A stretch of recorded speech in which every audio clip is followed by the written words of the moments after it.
Lydia the Doll, Fight Connect TV, proudly sponsored by ESBC Boxing Game and in association with Empire Fight Store. I'm delighted to be here at the end of another successful Fightzone show in Newcastle at the Hilton with the victorious, undefeated, now 6-0, Tommy Hitman Hodgson. How are we feeling?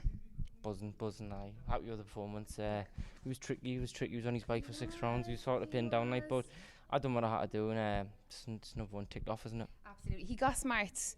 He waited the first round for second round, kind of third round, then he started getting real smart, and he was on his bike, as you say. He was good at showing us one way and going the other on his feet. He'd square out on the ropes and give it that, and show us that way and go that way. But it is what it is. And at one point, I remember chasing him that much. I was going dizzy, and I had to step back. I was like, "Fucking hell, he's got us from the rings. Yeah, my buttons and my feet were burning." I was like, "I'm not chasing you no more."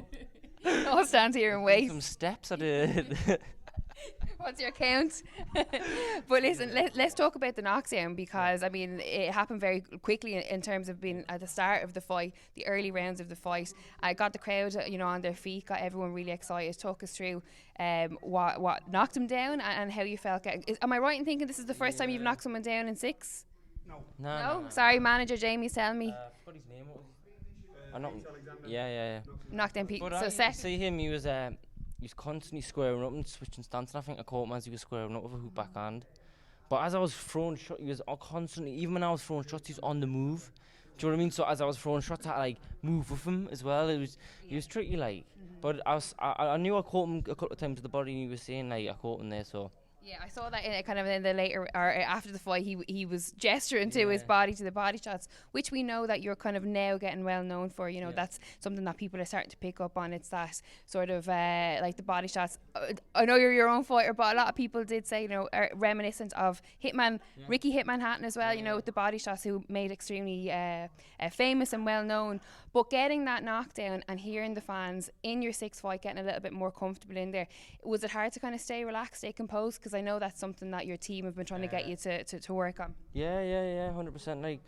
I'm a 12 round. I can go for 12 rounds, and I was fresh after that fight still. And to be honest, I wanted him to stand a bit more, and so I could by the time he was just on his bike constantly, and I didn't want to get too messy and get caught. There was no need, you know what I mean? So. There's a little bit of flashes of kind of what can come, or we can look forward to seeing with Tommy Hodgson, with kind of a newer display of different techniques, different shots, just getting comfortable in there, I suppose. For you, did you notice that when the fight was over? 100%. No, it is even in the change room, I just felt super relaxed, Yeah. I did. I felt all day. I felt super relaxed. So when I was in there, it was just. I don't know, I wouldn't say it was a bit of a walk in the park, to be honest. At times, I don't know, he just he was on his bike most of the time, wasn't he? And it did give us a chance to try new things and have a look, and give us a hard time in there tonight. Absolutely. One thing I noticed is kind of in the corner, in between rounds, you're always receptive to what Dean is saying to you, but tonight you seemed a little bit more comfortable. Like you were kind of, like you're saying, you were settling into the fight. You kind of felt that, not that there's always a somewhat of a threat in there, but you kind of were like, this is my fight now. I know what I have to do to win the fight. Did you feel that? Yeah. Me and Dean haven't been Dean New since kids have boxed on the same circuit for years, and now he's my coach. It's mad how it's happened, but I trust Dean loads, so everything he tells us I just take in and just try and put in the performance. Any pressure being the main event? Do you know what it is? Nah, it's the lateness. I think it is. Do you know what it is? I get nerves. Obviously, everyone gets nerves, don't they? But when I was coming out, I was like, it's more of a buzz, Yeah. Honestly, no. I'm not a drinker now, me, but no, when I say to me mates now today, and I'm just like, this is just the buzz I get is just something else. You know what I mean? It's addictive, Absolutely. Well, I mean, I'm glad that you find it addictive and a happy addiction, I suppose, because your activity is probably something that should be noted. 6-0 now, undefeated, and we're not even a year. Are we a year to a professional? Jump in here, Jamie, real quick, because manager Jamie Sheldon is here as well. How many months are we active now since the pro license? August. August was debut. We're 6 fights in a year. For you as manager, is that something that's really important? It is for me, because I think inactivity. Inactivity is a nightmare for fighters, but it's also what he wanted when he come to us. He said he wants to be active and he wants to fight. So, end of the day, we work for him, and we've got to deliver. So that's what we're doing. Is there, talk us through the conversations maybe that you have with Ross and Dean, Tommy's coaches, in terms of like the activity. Do we worry that he's out too much? Is that something that's a reality? Or? Well, that's the reason that he's just had his longest break off. Yeah. That were back in March, and he's like a kid with nothing to do. Mm-hmm. You can see him getting irritant, and you know what I mean. He needs that focus. Mm-hmm. So as long as we're sensible with what we're doing, it's right opponents at the right time. I think we're going in the right direction. Absolutely. I mean, I know Dennis had a couple of words with you there earlier on, or just after your fight, after your post-fight interview with Fightzone, and I couldn't hear him, but I could tell by his hand gestures that he was telling you what he's told all of us all day, that he's so excited about you. He has been since he made the pro debut on Fightzone, and he's excited to kind of stay on the journey with you and see where this goes. He mentioned title fights. Yeah. I mean, obviously title fights is where we want to go, but how do you feel about the conversation of title fights being introduced? I'm ready whenever I'm just let me and Dean and Ross and that do all that bit, and I'll just do my bit in the gym. But Dennis was had some nice words to say the night. You were saying on about title fights and pushing on and reaching for the stars and stuff like that, and staying loyal and stuff like that. So that's what it's about, isn't it? So absolutely. And Jamie, in a perfect world, how fast do we want to progress to titles? Is there anything right now that you can say as manager, we want to get XYZ? I'd like to next fight we'll look at, it's an 8-rounder. That's what we contracted to. It's an 8-rounder. Obviously he'll have a little week off or whatever he wants to do, go back in the gym, see how he's feeling, see what his weight is. His next fight, that 8-rounder, I want to trial him at championship weight. Get him out at an 8-rounder, see how he feels at that. If there's any tweaks to be made, we can make them or whatever. And then after that, start looking for titles. Why not? Yeah. Why not? In this day and age, people are screaming out for titles early in their careers and stuff like that, and we're no different. If an opportunity arises, we've got the kid that can deliver. Mm-hmm. He's a fit kid, he's in gym all the time, he's not like somebody we're having to drag off sofas to get to the gym. He's doing it off his own back. So I think potentially, why not?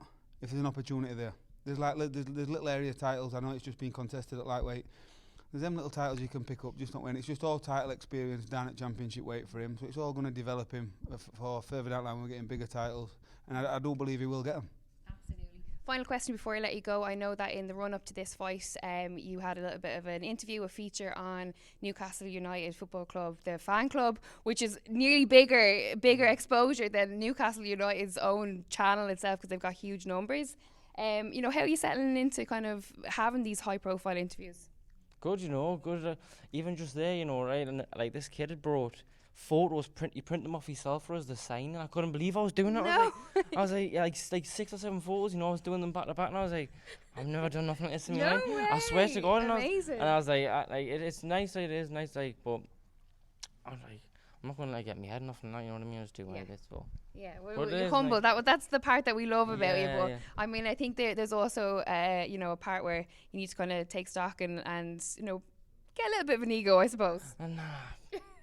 See, when I first refuse a few photographs. A lot of people said to me about, because I was kind of quiet on social media and that, even when I was on GB, and that's just, I posted now on, and people are saying, Tommy, when you turn pro, you need to put yourself out there and be a bit different and that. Yeah. And I was like, well, what if I'm walking down the street and that, and someone sees me being doing stupid things on Instagram or whatever, and they'll be like, hey Tommy, that's not you, what are you doing that for? Do you know what I mean? Though? Yeah. So I just be me and just absolutely. Well, the interview on the Newcastle United's fans group was amazing. It was really good, great interview. So you really came out of yourself, and fair play to the lads. They're really after getting behind you. They're putting up loads of content with you from the interview. And we're starting now to see Newcastle United fans, the football fans, starting to get behind you because you're from here and they want to support their own. Yeah, I got loads of messages off that, and I was speaking to Sam the day. He was wishing us all the luck in the world, so I am blessed. It's nice. Good stuff. We want to have to go to a game soon in Newcastle. Is it St James Park? Yeah. See, it's different at the minute as well, There's Jamie, you would love it, You would love it. Proper stadium. Good stuff. Well, listen, congratulations again. I hope this undefeated winning streak never ends. I hope we get 20-0 doing these post-fight interviews at midnight. But Mason, jump in here and get your head on camera. You might as well. Mason. He was waiting for his introduction. number one fan at the Tommy Hodgson fan club. Number one fan. How did you feel Tommy done tonight? That performance, Mason? All right, just a few punches got to his face. Right, okay, just a few. He's nearly as tall as me. I'm looking at him. You might have to go up and do a few rounds with him, Mason. Yeah. I'd smash his face. I don't want that smoke, right? Don't want that smoke. Well, listen, it's midnight here. It's the end of the night. Congratulations. I really delighted for you, as always. Pleasure to see you go undefeated 6-0 here at Fightzone. And manager Jamie Sheldon, thank you very much. Thank you. Cheers, Lydia. Cheers, Lydia. Thank you.